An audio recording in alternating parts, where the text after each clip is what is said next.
Pro Day special here on the campus of USC. I am Rhett Lewis. Again, Mike Mayock, Daniel Jeremiah down on the edge. Pleasure to have Sam Darnold's quarterback coach here. Jordan Palmer is here with us. Thanks for stopping by and hanging out with us. Well, I was here anyways. Yeah. This was an easy one. Yeah.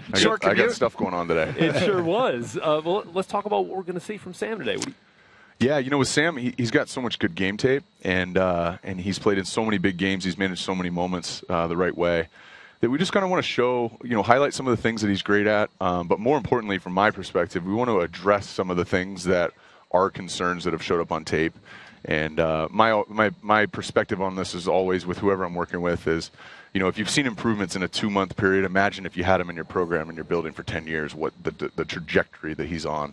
And so we want to highlight a little bit of both today. So how are you going to do that with the weaknesses? How you plan to show that off? Well, I think one of the things with footwork, there were some knocks, and Mike, we've talked about a little bit in terms of footwork and consistency in the pocket. A lot of it was based on the way that the offense was set up. Right. And so what we want to show today is that he's going to do an element of every single type of play-action footwork that you'll have in any offense. I don't know if he's going to go in gun at all today. Yeah. We'll be under center the entire time. And then on the highlight side, he throws the ball really, really well on the run. It comes out of his hand really quickly, and he throws with great anticipation and great feel. And so we're not going to script 60 balls where he gets to do that. We're going to show a little bit of that. We're going to drive some balls. Personally, I hope it starts pouring rain so we can show that now you can address hand size issues. Right. Any concerns around that, or weather, or kid from California.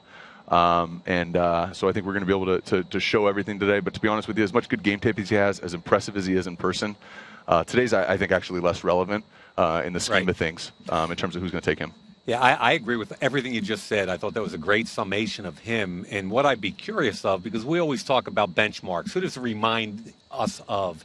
And with you sitting here, and, you talk about Carson Palmer, and coming out of the same school, Matt Leinert's walking around back here. Do you see a correlation between his game, and I know he's a little more athletic maybe than Carson, but can you talk about the two of them and what you see similarities and differences? Yeah, it's funny. So how I met Sam was he was 14 years old. We were throwing with our old quarterback coach, Bob Bazanko, guy who's been around Palmer family forever, Darnold family, and I didn't see, a bunch of talent when he was 14. I'm not saying I saw it then or anything, but I was laughing, and I was like, this guy walks like Carson. He talks like Carson. He's got, black shoes, crinkled down, scrubby white socks, basketball shorts on. To a T. And then 2 years later, he's, in the Elite 11. He's looking at SC.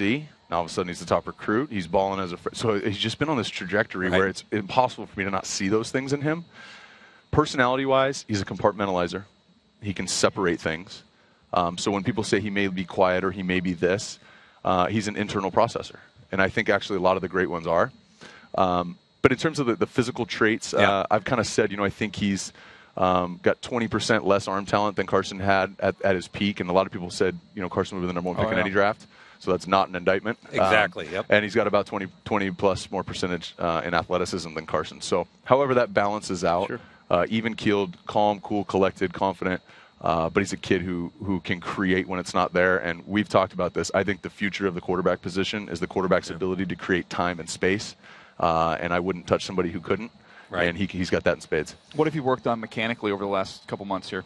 He did some stuff. We didn't really touch the release. I've actually timed it out, without going too deep into it, and have been able to. And a lot of teams at the top, they're not bothered by it at all. It's really how quickly it comes out of your hand. And but he did get hunched a lot, and so because he's so athletic, he played hunched. And when you throw the ball with your shoulders hunched, you don't recruit any of these chest muscles, so all of that stress goes to your arm. And so we worked a lot on posture and on recruiting the front side of your body. And then feet, just making sure that I'm always staying within the framework of my base, and then no matter what the movement is, I'm not getting too far out of that. His feet came together a little bit on tape, got wide at times. Same thing with the other guy I'm working with, Josh Allen. And so addressing those types of things, getting to the root of it allows you to solve for the other stuff of a sidearm every now and then and a fadeaway every now and then. You can address those things. And by the way, we're going to see you on Friday in Laramie. It's a busy week. It's a pretty cool week. Yeah, right here on NFL Network, Josh Allen's Pro Day on Friday. But, for Sam, I think so many people, you meet him, you're just impressed by just how mellow he is, how mild-mannered. And does that help him on the field and how he, kind of doesn't let, as Clay Helton said, the functions of a hostile world really bother him? And Jordan, tie that in with leadership. Sure. Okay, what kind of leader is he? I think in the NFL, quarterback is 12 months. You got to be quarterback all year long. And when I think about Sam, he's not a chameleon. He doesn't act differently around an older group of people and a younger group of people, and doesn't act differently in a meeting with a GM and a head coach than he would with his. But he's just kind of always Sam. Yeah, I think that's a tremendous value add. You just know what you're going to get every day. And if we were to sit here and write a list of the top 10 quarterbacks in the NFL, I bet it's all the same. Carson Wentz a couple of years ago, as you're talking, that's exactly what I saw a few years ago, right? And it doesn't have to be a certain way, because Phillip Rivers has come up and spent a lot of time with us. Yeah.